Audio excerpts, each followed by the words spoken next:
Lors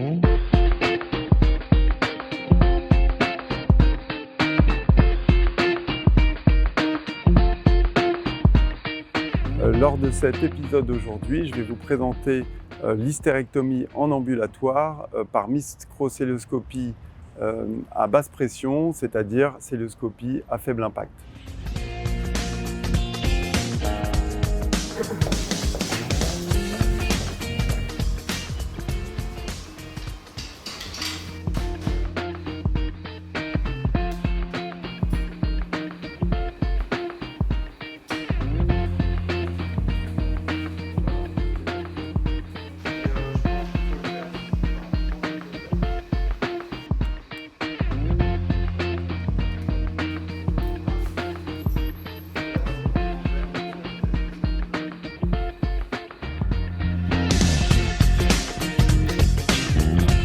Premièrement, la miniaturisation des trocars et des instruments de celluloscopie, puisqu'on a travaillé uniquement avec une optique et des instruments de 3 mm, et également un seul trocar de 5 mm dans l'ombilic. C'est pour pouvoir utiliser un dispositif à basse pression qui permet de diminuer les pressions d'insufflation, qui classiquement sont entre 12 et 15 mm de mercure.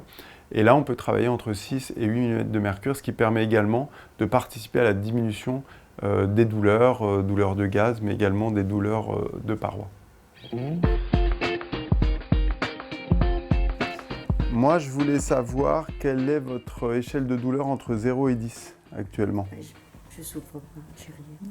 Super. Alors, je dirais qu'à court terme, le premier bénéfice, c'est la diminution nette de la douleur. Dans notre expérience, on a pu observer des EVA entre 0 et 3 en général au moment de la sortie de la patiente sans qu'elle ait pris aucun antalgique. À long terme, peut-être que le bénéfice sera une diminution de la consommation d'opioïdes, qui est un problème de santé publique aux États-Unis, mais également probablement actuellement en France et en Europe depuis qu'on augmente les chirurgies en ambulatoire.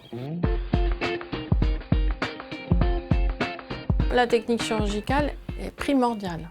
Et les nouvelles techniques micro-invasives, ce sont réellement elles qui permettent aujourd'hui de proposer une chirurgie comme l'hystérectomie, qui est quand même une chirurgie assez lourde, en ambulatoire. Et donc il ne faut pas se cantonner simplement à l'hystérectomie en ambulatoire, c'est un modèle pour tout un tas d'autres interventions qui va de l'annexectomie aux chirurgies tubaires ou utérines. Simplement pour les autres patientes, justement, il faut bien peser les indications puisque en cas de difficulté technique attendue, trop d'adhérence, un volume utérin trop important, eh bien, il faudra quand même réévaluer l'indication de la microcelluloscopie à basse pression et peut-être passer sur une celluloscopie plus classique lorsqu'on a besoin d'un peu plus de force lors de la celluloscopie. Eh bien, écoutez, je vous souhaite un bon retour à domicile. Merci, et à bientôt à la consultation post-opératoire. Voilà.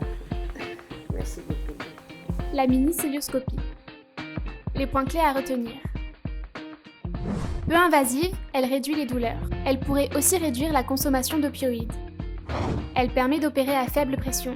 Les mini-trocars rentrent dans un abdomen même peu gonflé. Elle n'est pas exclusive à l'hystérectomie. Exemple, kystectomie de l'ovaire, salpingectomie. À bientôt pour un prochain épisode.